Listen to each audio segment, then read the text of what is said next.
off the Joy-Cons on and off for the past 9 years. 9 years. I think that this isn't that big of a change using magnets, so I'm kind of indifferent to the magnets, but unfortunately I'm not actually going to be able to try them out to see if they're really as they are advertised, so that's a little disappointing. But I will stay updated on all the stuff for Switch 2, so I hope you all can understand. Then there's the Switch 2 editions, where I've hardly talked about them at all. The Switch 2 editions are either free with updated frame rate and stuff and higher quality, or they're $10 Switch 2 editions that have no additional content. They just bring it in the better frame rate, and that's all they do. For the $10 ones, I think that even just a tiny bit extra content would have been better. I'm just glad that Pokemon Scarlet and Violet are getting Switch 2 editions, because I've heard that the frames would drop quite a bit. I'm also glad that Echoes of Wisdom is getting a Switch 2 edition, because I've been doing a walkthrough on that. If there's any way for that thing to run faster, I'm gonna take my chances.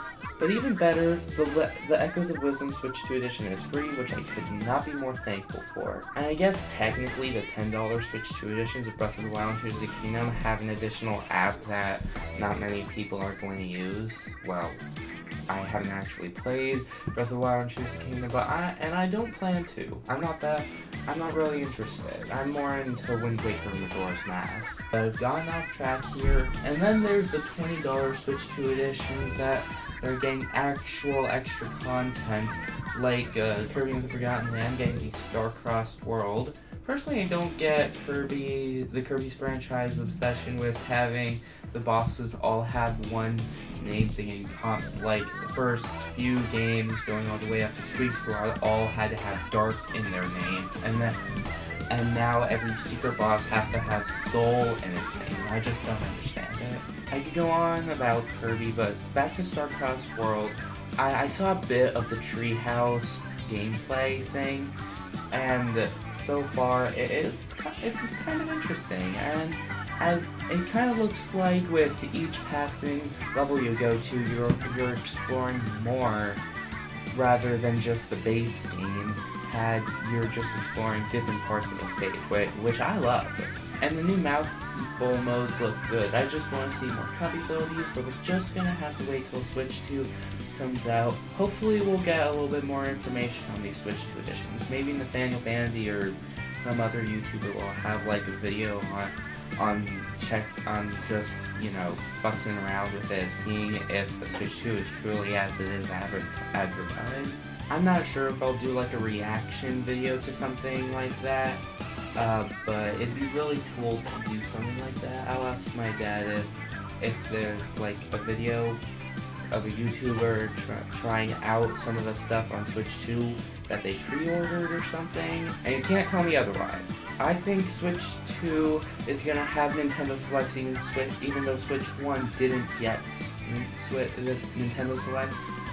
Easy for me to say. Honestly, I think a couple more things I want to see come from Switch 2 at some point later this year is a couple more Switch 2 editions for games like Super Mario Maker 2. It's going to be like a $20 or $10 Switch 2 edition that'll add mouse controls for TV mode, which will make things a lot easier, for one thing. And maybe also some new styles for Mario Maker 2. That way Nintendo could stop focusing on Mario Maker 2D and start focusing on 3D Mario Maker, but that's just me. I'm sure some people will try out Dragon Drive, but I don't think I'll ever get it, because I'm not really into games that are even spin-offs that are limited to gimmicky controls. I just hope that won't be the case for Switch 2, because it feels like with almost every Nintendo console that had a gimmicky control scheme, almost every game had to have it implemented, and it was just very limiting. like the DS with the microphone and touchscreen, or the Wii with motion controls. I just hope that doesn't become a thing for the mouse controls. I just want it to be like an optional option. I may have messed up. I need to take grammar lessons. I just don't know how Switch 2 is gonna end up working. So that's kind of the reason I'm making this video. So I'm just gonna conclude it by saying that once Switch 2 is out, I'm just gonna make a lot of conspiracy theory videos about my video games. Because that's me. But until then, I'm probably going to start hyping up a lot more for Mario Kart World and a couple more games that I want to see from Switch 2 for the next couple of days. So yeah, I guess that's pretty much how I'm concluding this episode. So thanks so much for watching it, everybody. Please hit the like button if you enjoyed the video. Please hit the subscribe button. Please hit the notification bell. Thanks so much for watching, and I'll see you all next time. Later.